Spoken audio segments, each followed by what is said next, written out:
From News Channel 15, you're watching News Channel 15 Tonight with Kyle Peach. This is News Channel 15 Tonight. Hi, good evening. Thanks for joining us tonight. I'm Kyle Peach. Here's a look at what's going on. A house fire north of Sims on Tuesday. WFIW says the fire called in at 982 County Road 715 East, reported by a passerby around 12:30 yesterday afternoon. Wayne City Fire Chief Scott Clark says crews arrived finding the home fully involved in flames. Multiple fire departments were called to the scene. The home is considered a total loss. Crews on the scene for around 3 hours. The cause of the fire is under investigation. It is not considered suspicious. There were no injuries reported. A Cleveland, Tennessee woman was arrested by Carmi police on Monday night. WRUL says Ethel Welch was stopped for having no running headlights or taillights, ultimately leading to her arrest for driving under the influence of alcohol. She was also cited for operating an uninsured vehicle. Meanwhile, on Monday, a White County deputy responded to the probation office after Justin Nelson informed his probation officer he had used drugs, violating the terms of his probation.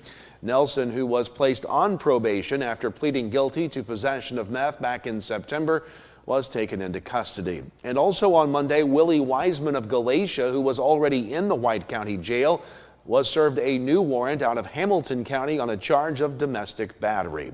Olney police report several recent arrests. Last Thursday, 46-year-old Brandy R. Rich Beard of Olney was arrested on a warrant for aggravated battery. On Saturday, 27-year-old September D. Donathan of Mattoon was arrested for disorderly conduct after an investigation in the 1000 block of Northwest Street. On Sunday, 58-year-old David C. Sidor of Newton was arrested for possession of meth, and 50-year-old Jason M. Oldendorf of Olney was arrested for obstructing justice. This after an investigation in the 1300 block of Southwest Street. On Monday, 42-year-old Justin J. Engel of Olney was arrested for criminal trespass after an investigation in the 800 block of East Locust. Also Monday, 22-year-old Brianna P. Ireland of Olney was arrested for criminal trespass after an investigation in the 1400 block of Southwest Street. A Mount Carmel grade school student took his concerns straight to City Hall on Monday. WSJD reports that fourth grader Jonah Bisbee addressed the City Council asking the city to consider installing a pedestrian warning sign at the intersection of Oak and Poplar Streets near the school. Mayor Joe Judge invited Jonah to speak after meeting him earlier this month about bike and pedestrian safety in the area. Jonah told the council he often rides his bike to school and worries about cars not yielding at the busy intersection. He explained that the crossing is frequently used by students and pedestrians and suggested a pedestrian warning sign with a rectangular rapid flashing beacon. Jonah shared that the button-activated solar-powered system could significantly reduce pedestrian crashes and increase driver awareness. He also came prepared with research, outlining estimated costs for the sign, pole, and labor, and even brought a picture of the type of system he was proposing. Mayor Judge and the council praised Jonah for his preparation and presentation. Judge says the city will review the plan, confirm that any sign meets the State Department of Transportation requirements, and conduct a traffic study before moving forward. Judge thanked Jonah for speaking up and said the city will follow up with his family after the review process. The Carmi City Council met on Monday. WRUL says the council approved a partial payment of the water tower project work of some $35,000. The council also approved selling surplus equipment with bid packets set to be picked up at the Light and Water Office from 7 to 3 Monday through Friday. 5 vehicles in total are up for bid. And Mayor Stendeback credited the city's workers for their efforts in cleaning up after the snowstorm. The Albion City Council met on Monday. WFIW reports they heard from concerned residents about a proposed 25-acre tract of land just north of city limits that could become home to a solar farm. The city has no control over that property except for 2 easements for city water lines. The ultimate decision on the future of that solar farm project rests with the Edwards County Board. The council did turn down an amendment to the personnel policy concerning nepotism, and it did praise the city crews in Albion for work during the winter storm, along with 2 water line breaks. Meanwhile, the council is currently accepting bids for mowing the Albion Cemetery. Those should be turned into City Hall in time for the March 2nd meeting. The council did approve oil and chip work for the year ahead, an estimated cost of some $63,000. The Richland County School Board met in special session Monday in Olney. The board discussed but took no action on the new proposed athletic building, with a comparison between a masonry and pre-engineered metal structure being considered. In personnel, the board approved the resignation of Andy Toman as high school head boys basketball coach, approved the transfer of Dakota Brown from assistant boys coach to interim head coach at the high school, and Charlie McDowell was approved as the new high school assistant boys coach while continuing as boys freshman coach. That's all for the remainder of this season. The school board also approved the extra duty assignments of Lori Westall, Claire Workman, and Samantha McGriff, as well as Mariah Werner as elementary after-school tutors and Carly Page as middle school after-school tutor for the remainder of the school year. The board's student discipline hearing, which was scheduled for last night, was postponed and rescheduled for next Monday. That was scheduled initially for Monday. Meanwhile, early voting for the upcoming general primary election begins tomorrow on Thursday and will run through March 16th, which is the day before the primary election. Registered voters can stop by the county clerk's office in their respective courthouses during regular business hours. The general primary election will be held March 17th. Lawrence County has completed its tax deed proceedings on real estate properties delinquent in 2021 and mobile homes delinquent in 2022. And the county is now set to offer those 14 parcels of real estate and 14 mobile homes for sale through a sealed bid auction.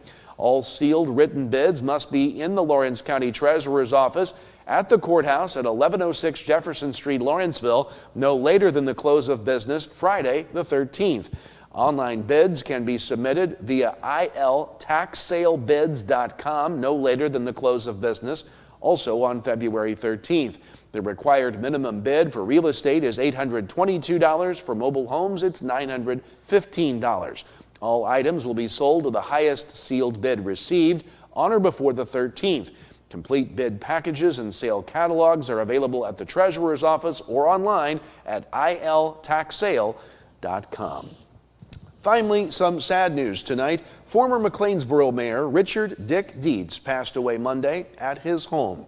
Dietz was 86 years old and served as mayor of McLeansboro for 28 years from 1993 to 2021. He also served on several boards, was a city alderman for 4 years, worked at an area newspaper for 47 years, and was most known likely as a decorated high school referee in Illinois for over 50 years. Dietz is recognized by the IHSA as one of the most decorated officials in state history and is one of 7 officials from Illinois and 29 in total to be inducted into the National Federation of High Schools Hall of Fame, considered to be the highest honor to be bestowed upon a high school official.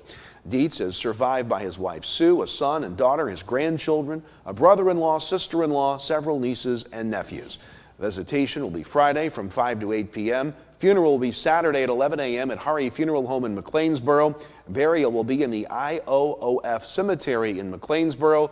Dick Dietz. Are you living with chronic 86 conditions or years finding old. it hard to manage your health at home? If you're 18 or older, have a primary care provider through Wabash General Hospital, and live in Wabash, Edwards, White, or Lawrence County, our community paramedics can help. Get support in the comfort of your home, including follow-up care, home safety and medication education, vital sign checks, disease management support, and resource connections. Our certified paramedics will work with your doctor to provide non-emergent care to keep you healthy at home. Ask your WGH primary care provider for a referral to community paramedicine.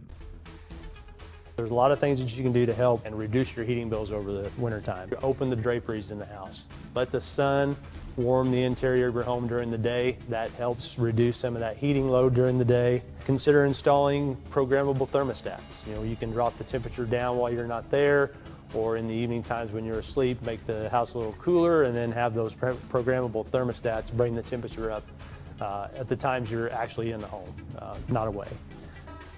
Welcome back. Time to talk weather here tonight. No precipitation showing up on the local scale. radar. In fact, not expecting to see any rain or snow anytime soon.